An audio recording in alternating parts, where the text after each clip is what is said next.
Hello, this is Charmaine Espinosa, and thank you for your interest in this poster that was presented at the Midwest meeting. This presentation provides an overview about an experiment that we have conducted, which focuses on two sources of spray-dried plasma protein and how these sources influence growth performance of weanling pigs. As most of you may know, spray-dried plasma protein is commonly used in weanling diets due to its functional components and high concentration of digestible amino acids. Hydrolyzed spray-dried bovine plasma is a new source of spray-dried plasma protein. However, data are limited to demonstrate the efficacy of this novel ingredient. We have observed in several previous experiments that spray-dried plasma protein have increased growth performance when exposed to a challenge model. Therefore, it is possible that hydrolyzed spray-dried bovine plasma improves performance of pigs similarly to other sources of spray-dried plasma protein. Therefore, this experiment was conducted to test two hypotheses.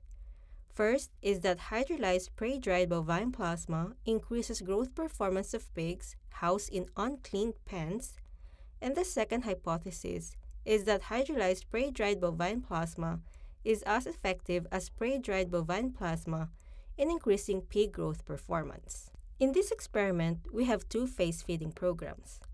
In phase 1, we have 5 experimental diets.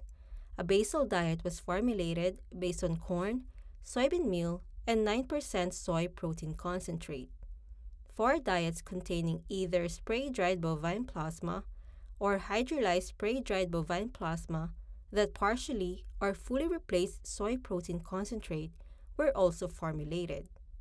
The analyzed concentration of amino acids in the two plasma sources were used to formulate diets, and because of the reduced amino acid concentration in hydrolyzed spray-dried bovine plasma, dietary inclusion of hydrolyzed spray-dried bovine plasma was greater compared with the other source of plasma protein.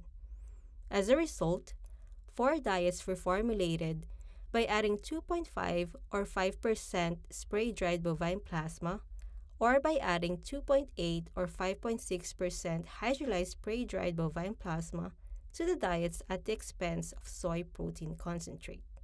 In phase 2, on the other hand, a common corn soybean meal diet was fed to pigs.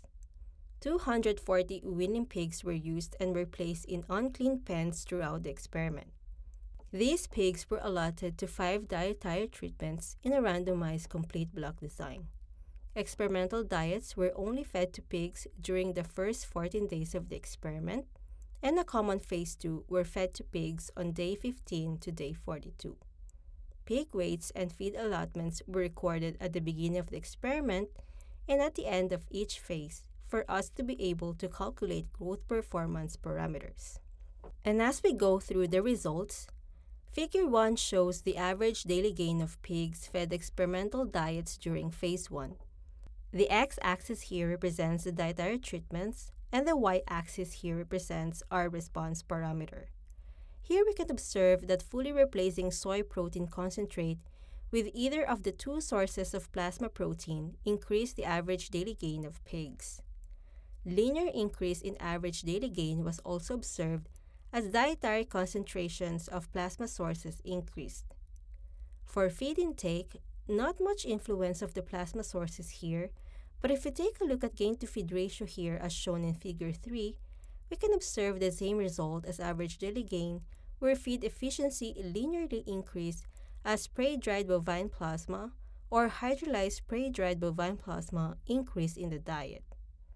And at the end of the experiment, on day 42, the positive effect of plasma sources can still be observed, where we can still see a linear increase in final body weight as dietary plasma sources increase.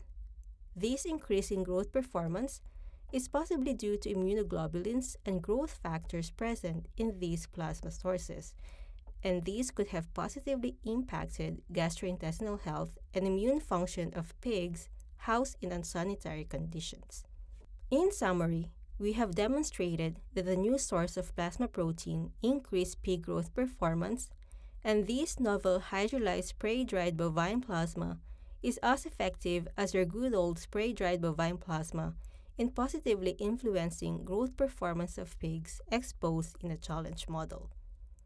Thank you for your interest in this presentation, and if you want to know more topics about pig nutrition, you can always visit our website at nutrition.ansai.illinois.edu.